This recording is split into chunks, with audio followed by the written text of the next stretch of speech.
mula sa News Headquarters ng Pilipinas. Action Breaking! Magandang hapon, ako si Twink Makaraig. Narito ang mga balita sa oras na ito. Isina ang kumpirmadong patay dahil sa Typhoon Pablo. May live update mula sa NDRRMC, si Gerard de la Peña. Gerard? Twink, isa nga ang kumpirmadong patay sa Mindanao nang dahil nga sa pagbayo ng Bagyong Pablo. Kinilala ang biktima na si Erlinda Balante, 60 anyos, mula sa bayan ng Manay sa Davao Oriental. Base sa ulat na nakalap ng NDRRMC, nadaganan daw ito ng puno ng niyog na nabuwal ng dahil sa hagupit ng Bagyong Pablo. May mga naulat ding casualty sa bayan ng New Bataan sa Compostela Valley matapos magkaroon ng landslide sa minahan doon.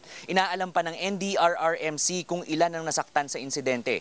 Samantala, kinumpirma ng mayor ng Mati, Davao Oriental na hindi totoong balita na may 2 nasugatan o namatay matapos din umanong madaganan ng puno ng niyog.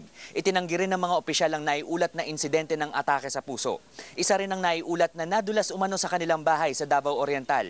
Sinabi naman ng NDRRMC, hindi raw ito kasali sa mga biktima ng Bagyong Pablo dahil isolated incident ito.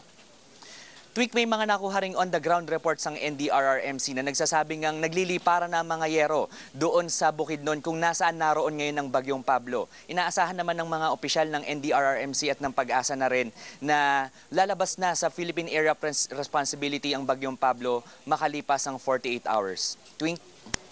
Maraming salamat, Gerard de la Peña.